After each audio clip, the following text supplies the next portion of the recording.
Hey everybody, welcome back to the Wolf Pit with another episode of Eating on a Budget. That's right, we haven't done a budget recipe video in a long time.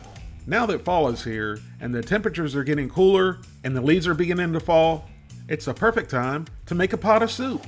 So today, we're going to make a big pot of beef and barley soup loaded with vegetables that'll warm and fill the bellies of your whole family for a total of $7.75.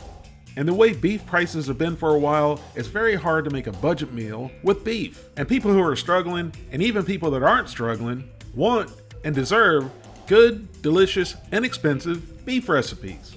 Typically, I'd make a beef and barley soup with a chuck roast cut up into little bite-sized pieces.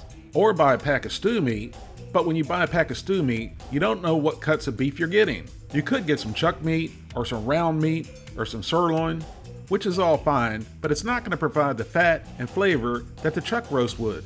But the way beef prices are right now, that's simply not going to happen when you're trying to feed your family on a budget. So you improvise and use the next best thing, ground chuck, which is $3.49 a pound right now. And even with ground chuck, if it's not on sale, it's still expensive. So into my Dutch oven, I have 1 pound of ground chuck. Now brown your ground chuck over medium-high heat. And if you happen to have an onion laying around, right now would be a good time to dice it up and throw it in with the ground chuck. I didn't have an onion, so we're not going to use an onion. Even though onions are really cheap, I like to use what I have on hand. This isn't necessarily the case with onions, but when you start buying individual ingredients for a specific recipe that you're probably not going to be using in future recipes, that can get expensive and are budget busters. Seasonings and sauces are prime examples. So when you're cooking on a budget, use the ingredients you have on hand. If you don't have it, substitute it or leave it out. Now there are some, but there's very few recipes you would even notice an ingredient being left out. Now continue to break up and brown your ground beef. You can leave it in big chunks or break it up into little chunks. It's only 1 pound of ground beef, so if you break it up too small, you're going to lose the meaty texture, but you're still going to get the flavor. And speaking of flavor, I did not drain this ground beef. If you want to drain it, go right ahead. Now when it comes to seasoning this, that's up to you. Use what you have or what you like. I'm keeping it basic and very simple today. I sprinkled in a little bit of Morton seasoned salt, or you can use Lawry's or any other kind of seasoned salt you like, followed by some granulated onion, and some granulated garlic, and black pepper.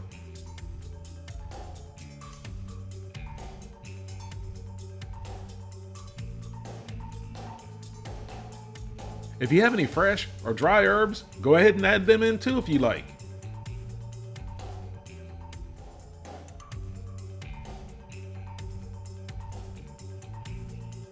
Next, I added a couple glugs of Worcestershire sauce.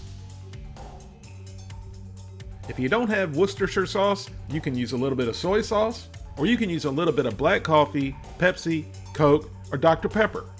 That's called improvising, and you, the people, will have to trust me on that. Now continue mixing and cooking the ground beef. Broth or stock isn't really expensive, but when you're on a budget and you're struggling, it is expensive. And bouillon cubes aren't gourmet. But that's a good thing because we're not cooking gourmet today. We're cooking on a budget. And at 8 cents a pop, or 32 cents total, I can add all the beef flavor I need. So we threw in 4 beef bouillon cubes. Just remember to continue tasting your soup as you make it before you add additional salt, as the bouillon cubes can be a little bit salty.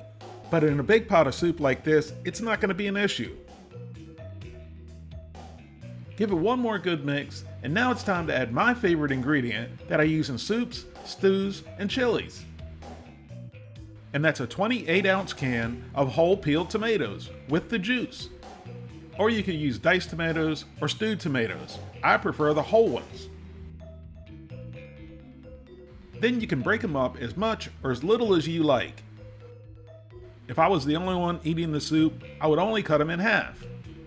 But my family doesn't like the big pieces of tomatoes, so I break them up a little bit more. Besides adding flavor and sweetness, I think by leaving them in big pieces, it adds a heartiness to the soup. Now continue to break up the tomatoes to your desired size, and then give them all a good mix.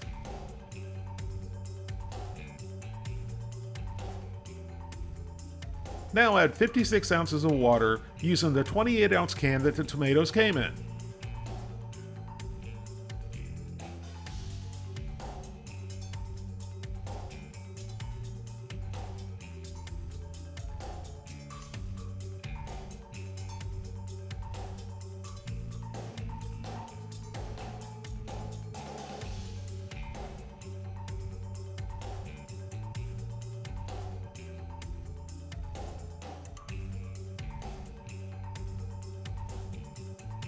And then give everything a good mix and bring it up to a boil.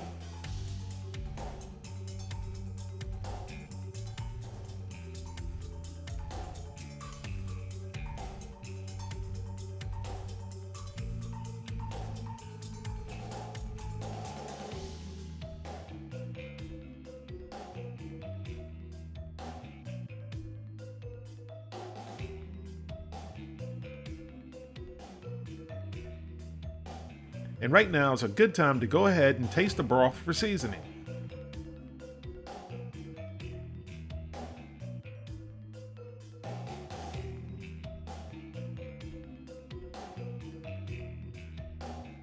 I thought for now the seasoning was fine, but I went ahead and added another glug of Worcestershire sauce.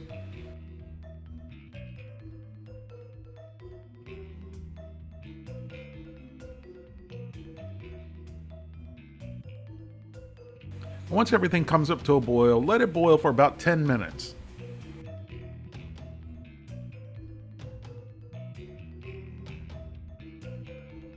And then add whatever kind of vegetables you like. I'm adding about 24 ounces of frozen peas, carrots, and corn.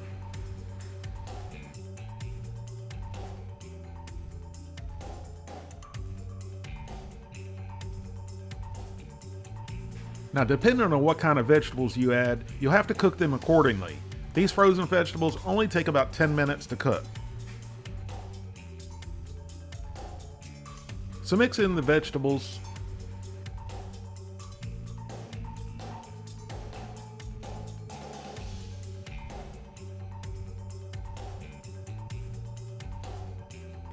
And then add 2 cups of quick pearl barley.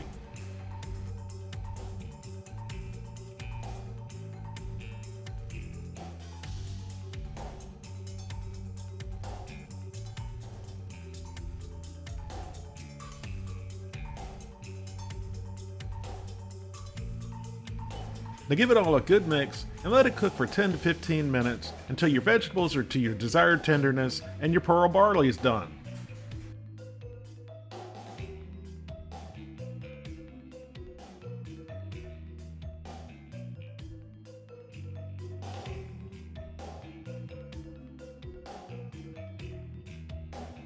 After cooking for another 15 minutes, our vegetable beef and barley soup is ready.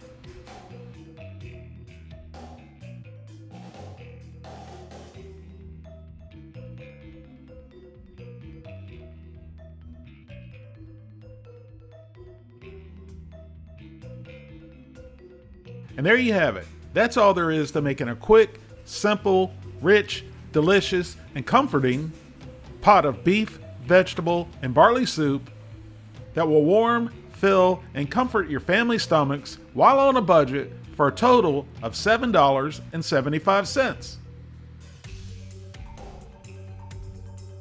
If you don't have barley or like barley, you can use rice, pearl pasta, or any other kind of pasta you like, or you can dice up some potatoes. Use whatever you have or whatever you like that's in your refrigerator or your pantry.